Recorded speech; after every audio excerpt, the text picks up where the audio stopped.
Bonjour et bienvenue dans la météo du Bitcoin. Je suis revenu de vacances. Si vous ne me connaissez pas, je m'appelle CryptoFanta et je m'occupe d'un groupe de VIP en tant que coach et je les aide à survivre et gagner dans les cryptos. Donc le but de cette vidéo, c'est de parler du Bitcoin. Bien sûr, il y a beaucoup d'autres cryptos.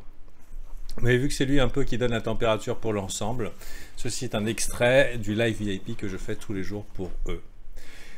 Voilà. Donc, et si vous voulez rejoindre le groupe, libre à vous, toutes les informations sont en descriptif de la vidéo.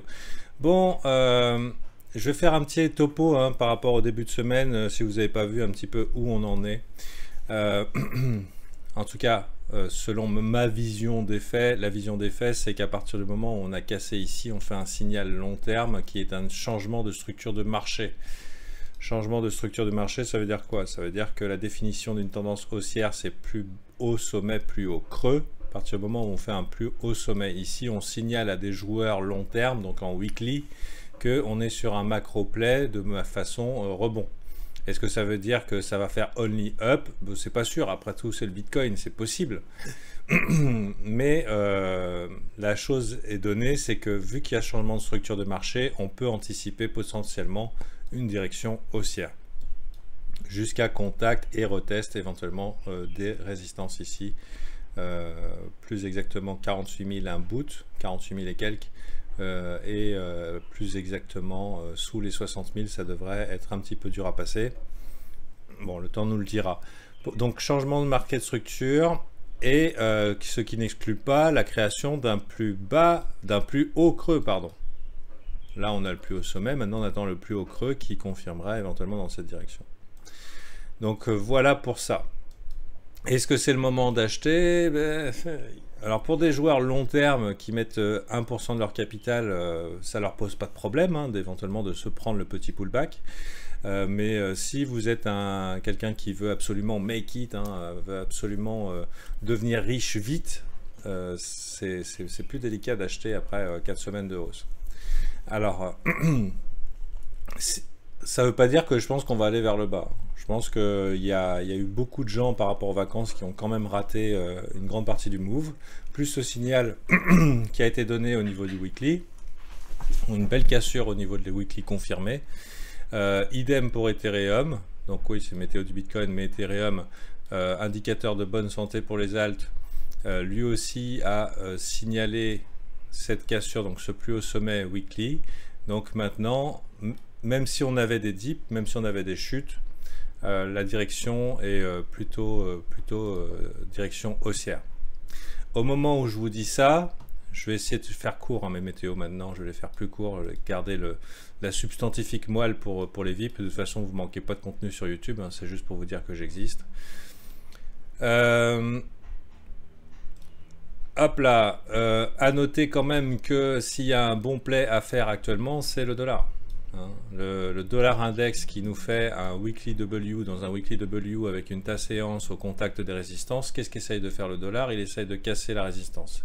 Est-ce qu'il le fait bien? Pour l'instant, Attila est à nos portes. Si je devais aller gros sur un asset en ce moment, ça serait le dollar. Donc autant vous dire que si vous avez des euros, ça risque de faire mal. Actuellement, les marchés n'ont pas l'air particulièrement impactés par cette remontada du dollar. Quand je dis les marchés, je parle des marchés US. Donc le Nasdaq, pour l'instant, pas d'impact majeur. Il n'y a pas du tout de préparation de chute pour le moment. Le S&P 500 non plus, mais on est quand même dans des records de hausse. Si on considère escalator up, elevator down, l'escalier qui monte, l'ascenseur qui descend, c'est complètement possible qu'on pourrait avoir un petit crash déflationniste pendant que le dollar pump. C'est déjà arrivé le 13 mars. Le 13 mars, le gros crash de l'ensemble des marchés avec un dollar qui remontait plutôt fort, c'était plutôt baissier pour l'ensemble des marchés. Est-ce que c'est sûr que ça va se passer comme ça sur les cryptos? Non, parce que le graphique des cryptos nous dit boule, boule, boule. Quasiment toutes les cryptos nous disent boule, boule, boule.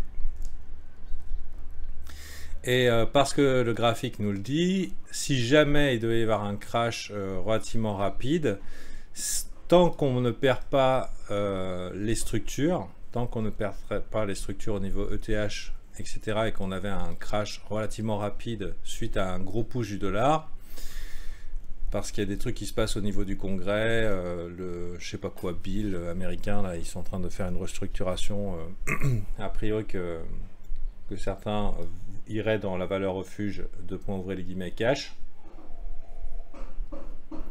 S'il devait y avoir un crash, ça serait une opportunité d'achat, jusqu'à preuve du contraire. Tant qu'on resterait, disons, dans la partie supérieure de ce range précédent. Voilà. C'est un petit peu ce que je vois. À la manière, quand le gold s'était cassé la gueule, quand l'or s'est cassé la gueule le 13 mars, ça a été très rapide. Hein. La structure, la tendance était haussière. Effectivement, le crash, ça a piqué au niveau du cul, mais le gold, en une semaine, a récupéré toute sa chute. Donc, c'est un petit peu ce que je vois sur les cryptos. Jusqu'à un changement de structure de marché, on est dans un bull market, ça veut dire que les dips sont faits pour être achetés. Il ne faut pas forcément être pressé à acheter le dip. Un petit dip de 10% dans les conditions actuelles, vu qu'il y a beaucoup de gens qui ont raté le move, ça à mon avis une bonne opportunité d'achat. Sur un crash systémique, il faut attendre plus bas. Donc voilà. Et ça, c'est pour la vision long terme. Maintenant, court terme, qu'est-ce qui se passe? Le Bitcoin, il va nulle part. Hein, c'était ambiance Shopland. Hein. Ambiance Shopland, plutôt avec ascendant bullish. Ethereum également. Avec ici un vilain rejet qui pique un peu au niveau du cul, mais bon, ça c'est comme ça. Avec des événements fondamentaux. Hein. Hier, on a toujours ces cryptos qui ont l'air d'être aspirés vers le haut. Aspirés vers le haut avec quand même une tonne de FUD. Hein. Donc on a l'événement de régulation des cryptos, on a BitMEX qui doit payer 100 millions d'amendes, on a eu le hack de 600 millions d'assets, enfin 600 millions de dollars d'assets je crois, qui a eu lieu, et les cryptos qui semblent être gonflés à l'hélium et aspirés vers le haut, antigravitationnel. Donc c'est plutôt positif. Cependant, même si c'est plutôt positif et qu'elle veuille aller vers le haut, on est dans un environnement shop-shop. C'est-à-dire que depuis une journée, bah, ce marché, il est dans un micro-range. Hein, et on va peut-être pas en sortir tout de suite. Il y a clairement de la liquidité au-dessus, il y a clairement de la liquidité en bas. Et on aurait peut-être un Bitcoin qui, même s'il a envie d'aller tester 48 000 et quelques, a peut-être envie de rester dans ce range. Donc je n'irai pas jouer sur un mouvement directionnel unilatéral pour l'instant sur le Bitcoin, mais ce qui laisse à penser, et je vais vous ouvrir une porte comme ça, qu'un Bitcoin qui range, c'est des opportunités sur des altes. Voilà. A priori, il est sans danger court terme pour un gros dump, a priori, puisqu'on a quand même eu pas mal de FUD hier et on a maintenu un petit peu ce range, avec une envie de retester la partie haute. Des liquidations, des liquidités qui attendent par là et par là, mais pourquoi pas éventuellement rester coincé plus longtemps, tandis que CZ pompe les altes qu'il a ramassé des victimes, enfin pardon, de ses clients les mois derniers. Voilà, bonne journée à vous, c'était Crypto Fanta. Je vous invite à vous renseigner, à rejoindre Discord, voir un petit peu ce que j'y fais. Il y a offre VIP ici, c'est 39 € par mois, ça va pas durer. Ça va être plus cher après. Et Review VIP. Review VIP, bah, c'est les avis de ceux qui y participent. Alors ça, il faut sortir vos lunettes et puis, vos compétences en lecture parce qu'il y a de l'amour qui a été envoyé. Donc voilà, bonne journée.